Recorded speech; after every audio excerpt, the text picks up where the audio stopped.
Gracias, queridos amigos, por continuar con nosotros en este programa de homenaje a Gabriel García Márquez. Y pensamos que era absolutamente imprescindible presentar a alguien que conociera de primera mano al escritor, que hubiera compartido con él algunos temas, algunas ideas y que, por supuesto, tuviera en común cosas.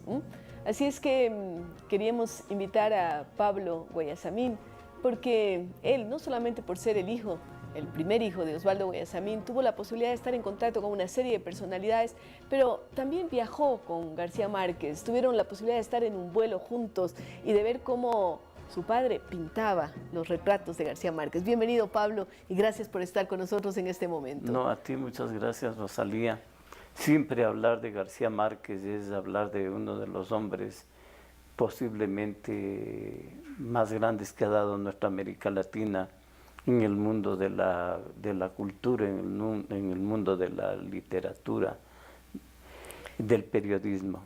Indudable. Tuve el privilegio, como tú bien lo manifiestas, de estar en varias ocasiones con García Márquez. Cuéntanos de la primera, ¿cuándo fue? La primera fue yo hace aproximadamente 20 años atrás fui a montar una exposición de Guayasamín en el Museo Nacional de Bellas Artes en La Habana. Y me pareció lo más aconsejable en la entrada principal del salón poner en el centro un retrato de Fidel Castro que mi padre había hecho y a los lados a dos intelectuales, el uno cubano y el otro latinoamericano, García Márquez por un lado, y en el otro lado estaba Antonio Núñez Jiménez, que es el historiador, uno de los historiadores de Fidel, fue capitán del ejército rebelde, y él escribe unos libros que se llaman En marcha con Fidel, sobre todo ese testimonio de la Sierra Maestra. Entonces tú colocas allí el retrato pintado por Osvaldo. Por Guayasamín, a Fidel, claro, a García Márquez y también a Antonio Núñez Jiménez. Ahora, a los tres. Nos centramos en García Márquez. Nos centramos en García Márquez. Entonces, esa misma noche había aparte de la inauguración, había una recepción en la Embajada del Ecuador porque era un aniversario de la batalla de Pichincha, del 24 de mayo. Y yo me acerqué a saludarle a García Márquez, él ya me conocía, estaba ahí. Y amigo de tu padre, ¿no? Amigo de mi padre. Ellos se conocieron mucho tiempo antes. Atrás, sí. Me dice, sé que me has colgado. Entonces yo me quedé totalmente desconcertado. Le preguntaba, ¿por qué? ¿Por qué? Dice, sí, me has puesto al lado de Fidel en la exposición. Y ahí empezamos a conversar. Pero la maravilla de la sencillez de un García Márquez es que la Revolución Cubana les dio casas paralelas, casi juntas, a Guayasamín y a García Márquez. Y como había mucha gente que pasaba por afuera, este era un barrio destinado a unas casas de protocolo, García Márquez se pasaba por los jardines, por atrás, para ir a conversar con Guayasamín, hablar de 1000 temas y de 1000 cosas permanentemente. Fidel, por otro lado, iba muchísimo a la casa de García Márquez y también iba a la casa de Guayasamín entregada. Entonces tú eras testigo de privilegio de unas conversaciones riquísimas, me imagino. Sí. Ventajosamente, el haber trabajado con mi padre tantos años me dio la oportunidad de conocer a los intelectuales más importantes del mundo, claro, no solamente y aprender de ellos en cada conversación. En esos casos uno no tiene opción a abrir la boca nunca, pero sí a escuchar permanentemente, porque son verdaderas sabidurías lo que ahí se entiende y se comprende. Y ver por otro lado la otra cara de cada uno de estos personajes. Aparece ante la prensa, ante la televisión, son personas inalcanzables que no puedes llegar a ellos, pero en la intimidad son seres humanos como todos nosotros, son más sensibles, son más honestos, son más transparentes, siempre adelante de la historia. Eso es lo que yo sentí en García Márquez, igual que he sentido con Fidel. Y tuve un privilegio, el último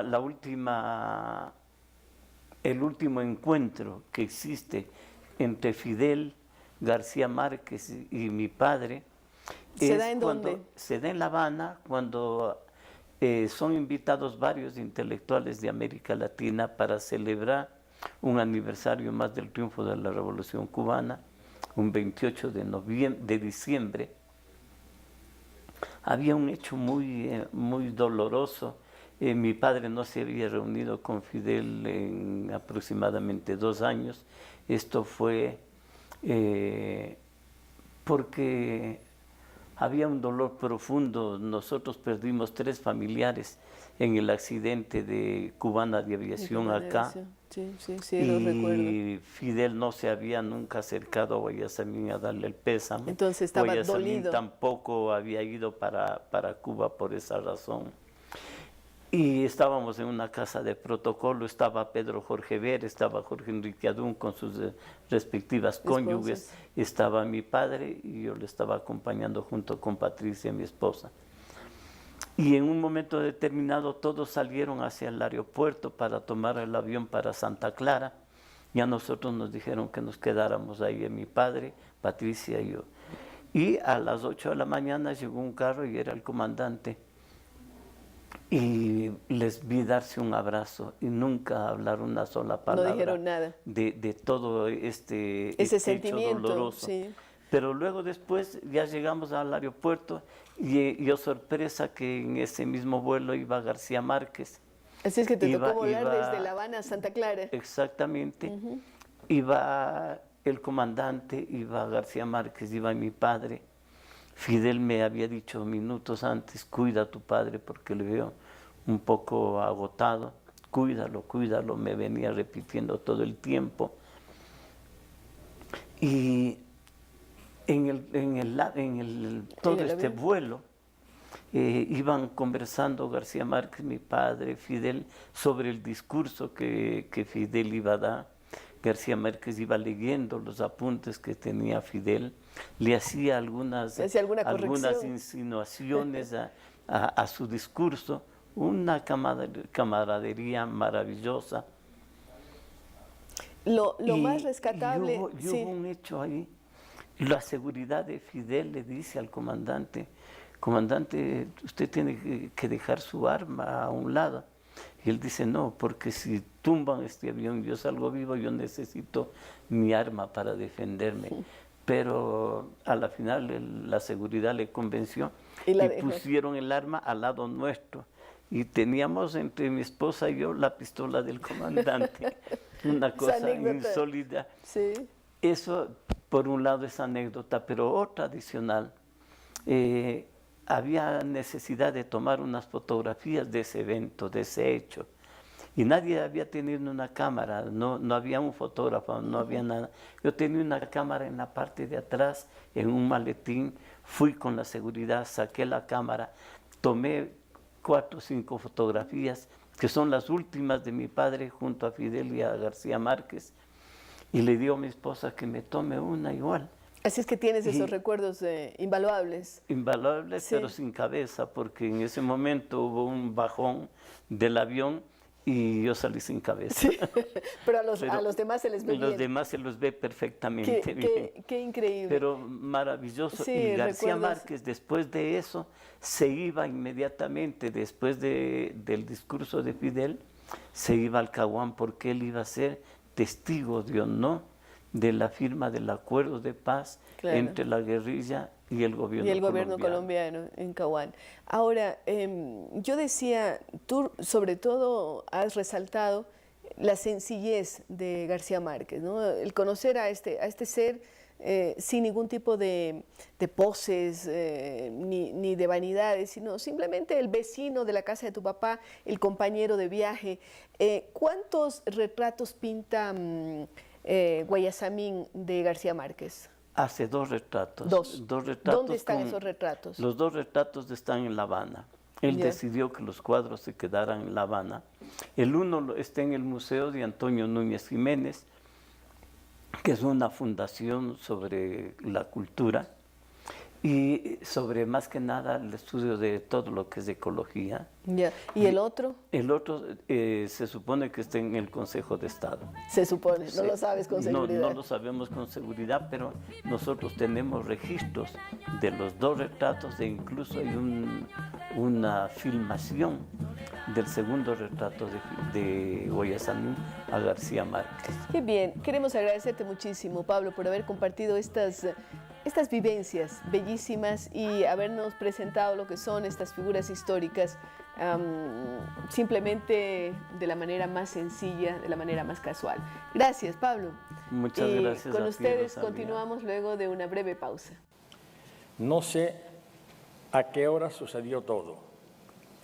Solo sé que desde que tenía 17 meses, 17 años y hasta la mañana de hoy, no he hecho cosa distinta que levantarme temprano todos los días, sentarme frente a un teclado para llenar una página en blanco o una pantalla vacía del computador con la única misión de escribir una historia aún no contada por nadie que le haga más feliz la vida a un lector inexistente.